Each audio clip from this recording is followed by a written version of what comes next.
வாழ்க்கை நம்மளை எங்கெங்கேயோ கொண்டு போகுது, எப்படி எப்படியோ புரட்டிட்டு போகுது, எங்கெங்கோ கூட்டிகிட்டு போகுது. அது போக்குக்கு நம்ம போனால் தான் வாழ முடியுது இந்த உலகத்தில். இந்த பறவை மாதிரி, அந்த மரம் மாதிரி வாழ்க்கை போகிற போக்குலேயே நம்ம போகணும். நம்ம இஷ்டத்துக்கு வாழணும், வாழ்க்கையை இழுத்து பிடிச்சோம். கொஞ்ச நாள் வரும், கண்டிப்பாக கொஞ்ச நாள் அப்படியே நீங்கள் நினச்சது மாதிரியே போகிற மாதிரி இருக்கும். திடீர்னு ஒரு பெரிய சர்க்கிள், யாருமே எதிர்பார்க்க முடியாதது. எங்கேருந்துடா வரானுங்க இந்த மாதிரிலாம் அப்படிங்கிற மாதிரி சில உறவுகள், நண்பர்கள், யார் வேணாலும் வரலாம். எல்லாத்தையும் நம்புகிறோம். ஆனால் ஒரு நாள் எல்லாரும் காலவாரி விட மாட்டாங்க.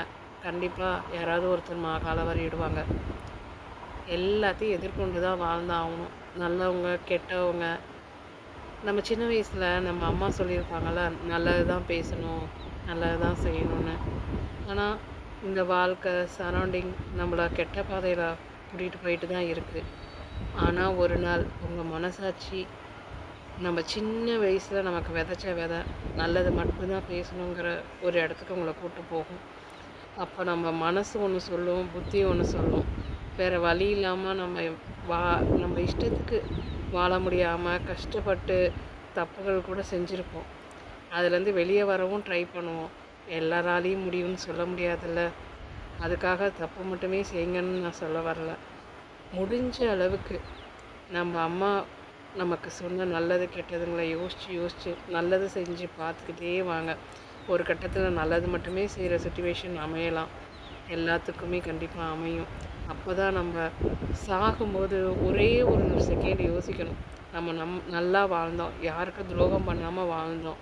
இந்த ஒரு எண்ணம் நம்ம சாகும்போது அந்த ஒரு செகண்ட் தோணுச்சுன்னா கூட நம்ம சாவு நிச்சயமாக நிம்மதியாக இருக்கும்னு நினைக்கிறேன். எல்லாத்துக்கும் துரோகம் பண்ணி எல்லாத்தையும் ஏமாந்தி அவங்களையும் வாழ விடாமல் நம்மளும் வாழாமல் என்ன வாழ்க்கைடா இது அப்படின்னு வாழ்ந்து செத்தோன்னு வச்சுக்கோங்க, அந்த சாவில் கூட நமக்கு நிம்மதி கிடையாது. ஸோ அதனால தான் சொல்கிறேன், வாழ்க்கையை அது போக்கில் வாழ விடுங்க. முடிஞ்ச அளவுக்கு நல்லது செய்யுங்க.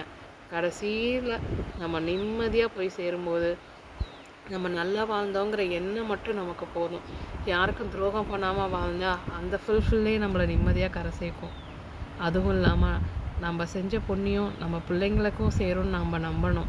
நம்ம முன்னோர்கள் சொன்ன மாதிரி ஒரு வேளை நம்ம செஞ்ச புண்ணியம் தலைமுறையாக நம்ம குடும்பத்தை காப்பாற்ற வாய்ப்புண்டுன்னு நம்ம நம்புவோம். நல்லதே செய்வோம், நல்லதே பண்ணுவோம், வாழ்வோம். அனைவருக்கும் நன்றி.